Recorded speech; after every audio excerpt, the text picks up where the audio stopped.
We hear a lot about psychedelic-assisted therapy, but 3 out of 4 people who choose to consume psychedelics do so at home or in nature with friends or loved ones. I'm April, founder of Set, an integration platform to help you get the most out of your psychedelic experiences.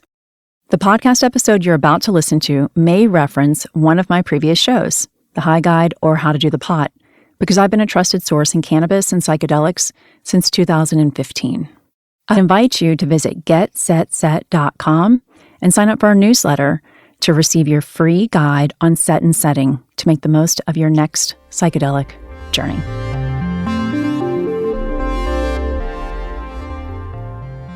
This podcast discusses cannabis and is intended for audiences 21 and over. So many people could benefit from having a smoke break or an edible break or, something along those lines. You don't want to smoke? Okay, honey, don't smoke. Here, have a brownie. You like brownies? Welcome to the Pot Talk. So, what is the Pot Talk? Well, when cannabis was declared an essential service during the lockdowns for COVID-19 in March, and they continue, the national conversation around the plant shifted from stigma to solving real problems related to stress, sleep, and mental health. If you're one of the many women who has found relief with cannabis, we're here to help, because what does come next after cannabis has been deemed essential medicine for millions of Americans? You just heard from Kia Baker, a military veteran and host of the Female Veterans Podcast, and who you may remember from episode 21 on PTSD and stress. In the Pot Talk, we'll share stories about these top-of-mind topics. How to talk to your favorite boomer who is prescribed too many pills, someone asking for a friend here, you think smokes too much weed, a teenager who has too little school and no sports, a sober partner who is off the weed for work or to work the steps, and a friend who just needs to do the pot already, which is the topic of today's episode. You're going to want to share this with at least one of your girls with confidence and without delay. Okay, back to Kia Baker, who is at the top of the episode. Kia is a force who is using her exceptional human powers to support women veterans who struggle in a variety of ways during and after serving. Ellen, the co-creator of the show, her grandfather was a 3-star general. My grandfather served in the Korean War, and we both have family who continue to serve in various branches. I've mentioned that before I'm from Virginia. In fact, that's where Ellen and I met, in college at UVA. I grew up in Hampton Roads, having stayed in Virginia Beach, Hampton, and Newport News, but home is the News, or the Blues, depending on the day you're having. Located there is Fort Eustis, where my grandfather was stationed, and I spent so much time on base in the summers at the PX and at the sand pool with my Auntie Lisa. Shout out. This is all to offer context as to why I think Kia, Ellen, and I are all connected, and we all claim different upbringings, but there's a familiarity that we share. There's no question that we, contributors and those listening to the show, are all connected by at least one thing, cannabis, regardless of the specifics. So, expect some fun when we're not laying down straight up facts like 80 million women over 21 have legal access to weed. Every state where cannabis was on the ballot in 2020 passed.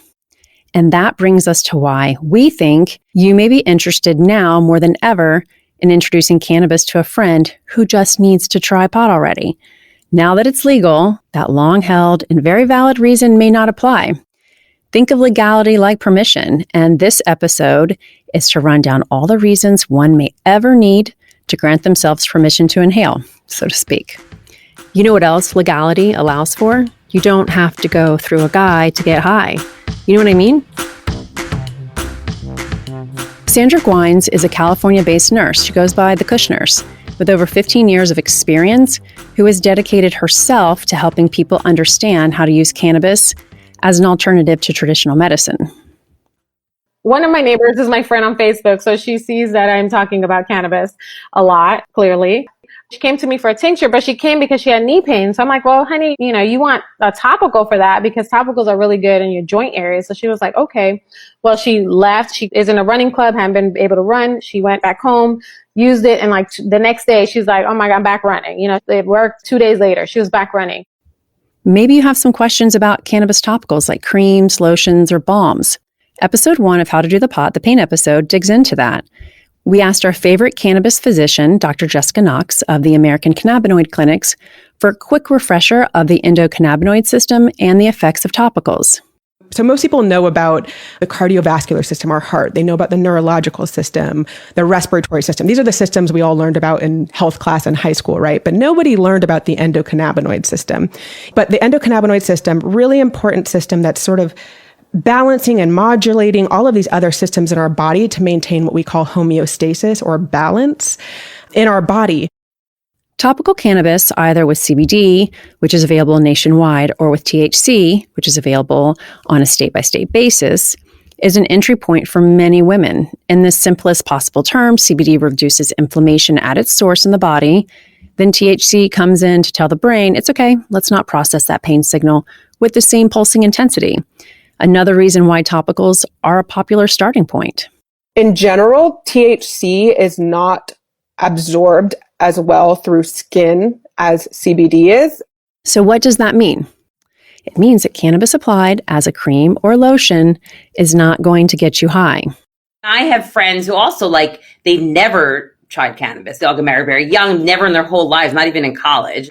And at first they're a little nervous about it. But when I started posting, getting good night's sleep now, you can't even imagine how many people dropped into my DMs, friends of mine being like, well, I would try those because it's similar form factors like a sleeping pill. You put it in your mouth and you sleep. Rosie Mattio, founder of PR firm Mattio Communications, just shared what we think is a really important first step when you're talking to a friend about why she might want to use cannabis. What will it help with? And what are they currently using to solve the problem? Are there negative side effects, or are the traditional paths just not working very well? Our episodes about sleep are among our most popular, shocking. So we know it's a hot topic. And to learn more about the specifics, I definitely recommend you check out those. But our goal today is to help you open up a helpful conversation with a friend. I think the sleep is also interesting because a lot of the fear around cannabis, and I have this too, and somebody who has access and is around it a lot, I sometimes can get a little paranoid. I can be a little awkward, or if I'm in a business setting, I might want to be laughing my face off like I would with friends. Just getting used to it might be nerve-wracking. But if you're using it to go to bed, no one's judging me when I'm in my pajamas under my covers. You've heard us say that kind of no matter what, you have to be willing to experiment with cannabis. It's just not one size fits all. In general, THC will help you fall asleep and CBD will help you stay asleep. But I'll give you my personal story about cannabis and sleep. I tried CBD tincture from a women-founded company called Equilibria. Every single night, I woke up at the same time, 1 a.m. I also tried tinctures from about 5 other companies because luckily we get lots of samples here at How to Do the Pot. And I woke up at 1 a.m. with every single brand. Okay, but back to Equilibria. They offer one-on-one personal phone calls with anyone who buys their products. So I called their lead CBD educator to figure out what was up. And she told me that 30% of the women that they speak to don't respond to CBD for sleep at bedtime. So what does work for me? Well, I was advised to take 10 milligrams at 10 o'clock in the morning of a tincture, CBD tincture, and make sure that it's at least 2 hours after my pharmaceuticals, and then another 10 milligrams in a capsule form about 3 o'clock in the afternoon. On the other hand, Ellen, the co-creator of this show, she easily falls asleep, but would often wake up in the middle of the night. She takes a CBD soft gel every night before bed, and it works like a charm for her. Until there's more research on the topic, let these stories guide you, but please share with your friends that it might take more time to get at what's best for you. Not unlike being prescribed medication, but with a little more research required on your end. There is some new research that caught our eye about alcohol. A study from the International Journal of Drug Policy in November 2020 compared survey results of nearly 1,000 patients who answered questions about how they used alcohol before and after receiving medical cannabis authorizations from their doctors. Among them, 44% reported drinking less frequently on a monthly basis, and 34% consumed fewer drinks per week. We call this California Sober, choosing cannabis over alcohol. In episode 9 of How to Do the Pot, we talked to the Cut reporter Katie Heaney about it. And Rosie has a perfect example of what it can look like in real life. I've been out with girlfriends and, we've been out for dinner and the next morning we wake up being like, God, why did we drink so much? We feel like terrible the next day, just hungover. And like, that's the worst feeling. You go out, you eat too much. Next morning, you're like shoving your face with bagels because you're hungover. So like, it's just a terrible, 48-hour cycle when you get to be our age and you're drinking. But last year on my birthday, we went out for dinner. We each had one glass of wine. And then we went back to my girlfriend's house and I happened to have had some vape pens. And we had that. And the next morning, we didn't feel terrible. So I'm hoping we're going to be doing this more and more. I mean, as it becomes more legal and we can get access to more product and it's just more in the up and up. Want to know the top question we get from all of our girlfriends? Jessie Casner of California vape device company Vessel gets the same one. I think the number one question I get is, and it comes a lot from my girlfriends versus some of my husband's friends or just, our couple friends. One thing that I get all the time is, I want to buy some weed. What do I buy? And that's the biggest question in the world. It's okay. So, we take a step back. Well, what are you looking for? Are you looking for an immediate head change because you're feeling a little bit anxious? Are you looking for something where you're just kind of wanting to mellow out on a Friday night while you watch a movie with your partner? Walking through that and explaining the different modalities that exist and why you would maybe want to use one over the other. Then you open up the whole other can of worms, which is, okay, well, now what do I buy, right? There's all these strains. They all have these insane names. I have no idea. If strains have you stumped, we do have a solution for you. Our audio series, Saturday Strains. In less than 5 minutes, we go deep on one of the 12 essential strains every woman should have in her stash. Generally, right? Without trying something, you're not going to know exactly how it affects you inside of your body. But, a guide, a roadmap is really helpful. A roadmap is what How to Do the Pot is here to provide. And our website, dothepot.com, and newsletter offer ways to help you answer the what do I buy question. But 5 years in the cannabis industry, focused on women, has also taught me that knowing why to buy is the best path to getting what you want, and then sharing the knowledge with your friends. Still not sure you can convince your friends to try the pot already? A lot of us were programmed to see this as a bad plant. And even though sentiment is changing, 2/3 of Americans now think cannabis should be legal. Wow, right? Unfortunately, old habits do die hard. Shonitria Anthony, the host of Blunt Blowin Mama podcast, had a visit from a family member who was psyched about consuming her weed, but decided to keep it a secret from his wife. So I was just what is she thinking? And by the way, his wife's a nurse. And he was just oh, well, she is totally against weed. She thinks it clouds your judgment, makes you make bad decisions because you can't think clearly. And I'm just oh, wow, this is so unfortunate. This is so unfortunate. So he's probably not even going to tell her about this large part of his trip out of fear of judgment from her. It just made me realize that, we have so much more, a long ways to go with understanding when it comes to cannabis and people being able to see past a lot of the propaganda that we've been fed. It's really hard to tell someone that everything you know about something is wrong. It's really hard to be that bearer of bad news. Kia shares how she started the pot talk with her friends. I think the conversation starts and builds over time. I mean, it really depends on the friend, because your friends, right? And what they're going to be open to and what they're not going to be open to. But even the most rigid mind, when you start to show them and help them to understand the benefits of it, right?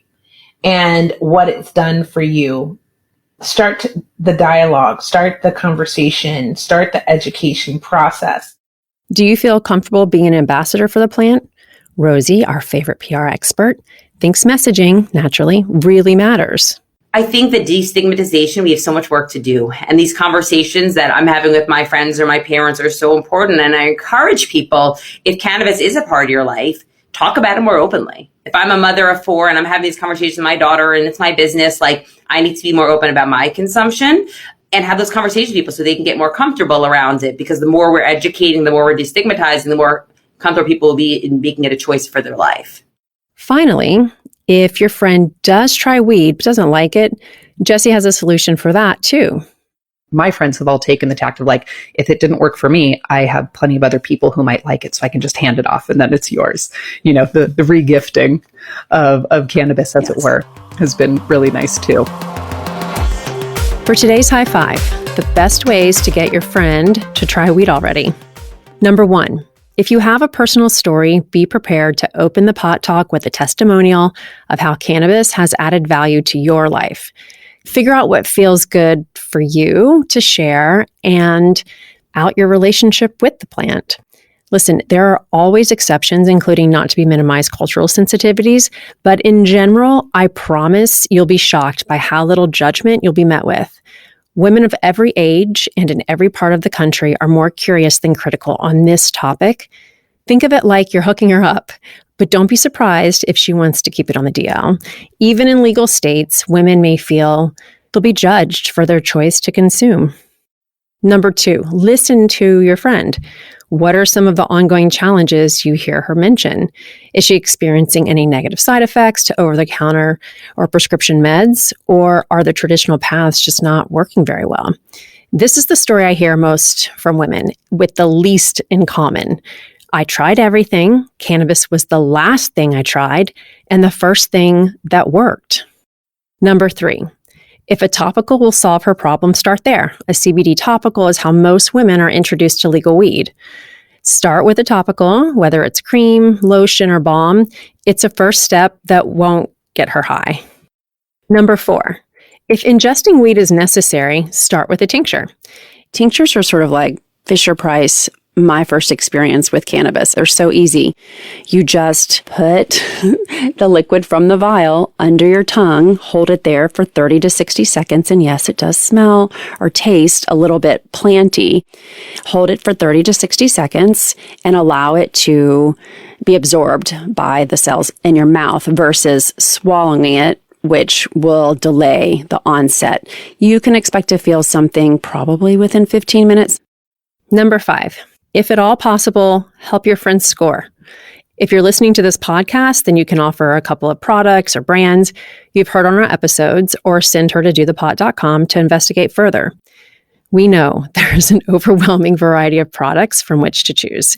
We're here to help answer your questions about weed, including, what should I buy? We hope our first pot talk has offered you some ideas for how to talk to your friends.